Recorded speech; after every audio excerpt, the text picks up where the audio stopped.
Comment mettre en place un outil dynamique qui permettrait à des jeunes, sans qu'on leur fasse la leçon, parce que c'est surtout pas ça, on ne voulait pas faire de l'instruction civique, comment ils pourraient s'approprier les valeurs d'une vie démocratique.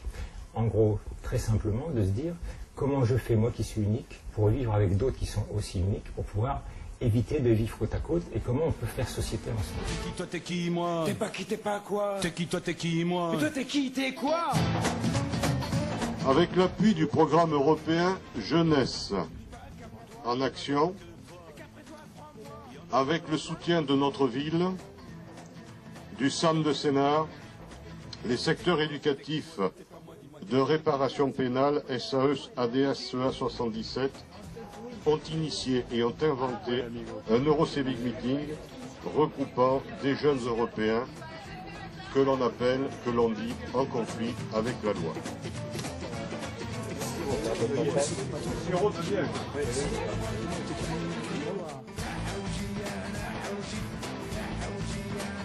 On a appelé ça volontairement les rendez-vous civiques, et civique voulait dire pour nous les rendez-vous collectifs d'initiative à la vie et à l'inscription citoyenne. Et puis on s'est aperçu avec des collègues étrangers que nous avions les mêmes préoccupations. La réparation pénale, elle a des noms différents. En Espagne, on parle de mesures éducatives ouvertes. En Belgique, on parle de prestations. On parle de réparation. Mais ça s'inscrit dans tout un courant de pensée qui est le courant de pensée de la justice restaurative. La justice restaurative, c'est de dire c'est l'ensemble de la communauté qui doit prendre en charge les jeunes qui transgressent. La mesure de réparation, c'est une mesure qui est arrivée en France dans les années 80, début des années 90.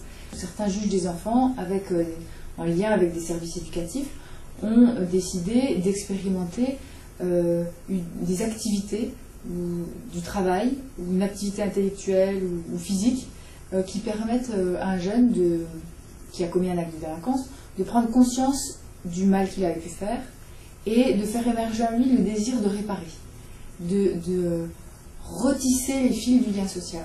Et c'est une mesure qui mange énormément de temps. C'est vraiment chronophage, parce que l'intérêt de la mesure est que la réponse qui va être donnée puisse être en adéquation avec le jeune et avec ses potentialités, et que ce soit vraiment du sur-mesure. À partir du moment où on passe sur du sur-mesure et qu'on ne fait pas dans le prêt-à-porter, c'est quand même plus long, quoi. Si le bilan est positif, il y a la possibilité de classer le dossier et il n'y a pas d'autres poursuites. Si la mesure de réparation pénale n'est pas effectuée complètement, ou si elle est effectuée de façon incomplète ou pas assez consistante, à ce moment-là, le délégué peut décider, enfin le procureur peut décider de transmettre le dossier au juge pour enfants qui, à nouveau, se ressaisit de la mesure et peut éventuellement relancer une procédure directement pénale. Et là, on peut aller vers une condamnation.